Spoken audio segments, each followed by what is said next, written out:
بسم اللہ الرحمن الرحیم۔ السلام علیکم دوستو، آج کی ہماری سنتوں میں سے پہلے نمبر پر جب ہم مسجد میں پہنچ چکے ہوں اس کے بعد جو ہے وہ ہم نے کرنا کیا ہے، اس میں چند کرنے کے کام ہے۔ اس میں سے پہلے نمبر پر جب تک جو ہے وہ اگلی صف میں جگہ ہو تو کوشش یہی کرنی چاہیے کہ پہلی صف میں جا کر بیٹھیں،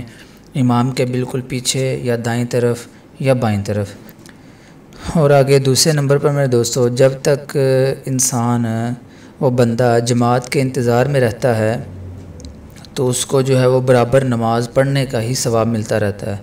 لیکن یہ ثواب اس وقت ملے گا جب تک وہ دنیا کی باتوں میں مشغول نہ ہو، یعنی جب ہی یا جیسے ہی وہ دنیا کی باتوں میں مشغول ہوگا تو یہ باتیں جو ہیں وہ ثواب کو اس سے روک دیں گی۔ اور آخر پہ میرے دوستو مسئلہ ہے ایک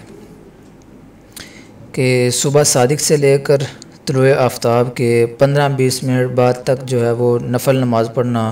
وہ مکروہ تحریمی ہے۔ اس لیے اس وقت کے اندر جو ہے وہ نہ ہی تحیۃ الوضو پڑھے جائیں اور نہ ہی تحیۃ المسجد پڑھے جائیں۔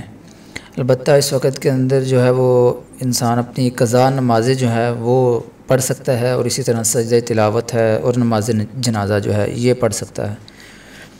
البتہ جو نفل نماز ہے اور مذکورہ جو نمازیں ذکر کی گئی ہیں، یہ سب نمازیں جو ہیں وہ یہ 3 اوقات ایسے ہیں ان میں بالکل نہیں پڑھ سکتا وہ، نہ ہی سورج کے طلوع کے وقت اور نہ ہی زوال کے وقت اور نہ ہی غروب آفتاب کے وقت جو ہے وہ مذکورہ نمازیں جو ہے وہ نہیں پڑھ سکتا۔